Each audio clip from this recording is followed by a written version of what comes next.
را پلیس از عوامل موساد در تهران کشف کرده. دستگیر شده ها 6 نفرند که به گفته خودشان هر کدام مأموریت خاصی را انجام میدادند. سردستشون نیست.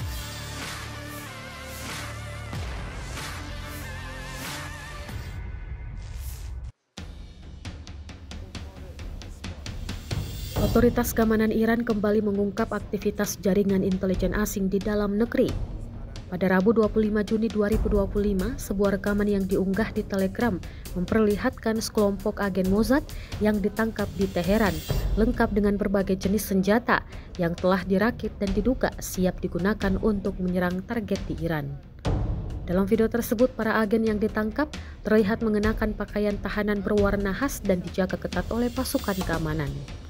Di lokasi yang sama, aparat juga memamerkan sederet senjata, termasuk bom rakitan, drone mini, serta senapan serbu dan alat komunikasi canggih. Insiden ini menambah panjang daftar penangkapan jaringan mata-mata asing yang diumumkan secara terbuka oleh Iran sejak konflik kawasan semakin memburuk.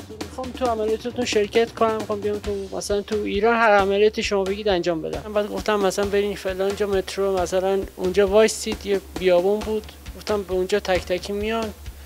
دوره هم جمع میشیم، بعد کاراتون رو به هم دیگه میگید. به هر کدوم یه کار به خصوصی داده بودن. یکی از پیام‌هاشون رو براتون بخونم، پیام‌هایی که ایشون داده. میشه منم بیارید براتون بجنگم، از ته وجود نه حقوق میخوام نه چیزی، خواهش میکنم بذارید براتون بجنگم. جوابشو ندادن. باز دوباره رفته پیام داده و پیام‌های بعدی که دیگه اونها جواب دادن و همکاری شروع شده. درسته اینا پیام‌های شماست دیگه؟ بله. وظیفه بنده جاسوس بودم. یعنی چیکار میکردی؟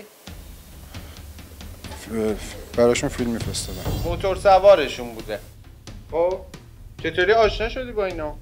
از طریق همین موتور سواری. اصلا فکرشو نمی‌کردم که میتونه اینقدر این کار اشتباه باشه. خب خودت هم میدونستی، آگاهانه رفتی سراغ این کار. نمیدونستم اینجوری میشه. تحت تاثیر جو قرار گرفتم. ابعاد دقیق تعداد اقدامات خرابکارانه و شناسایی افراد دیگر همچنان ادامه دارد.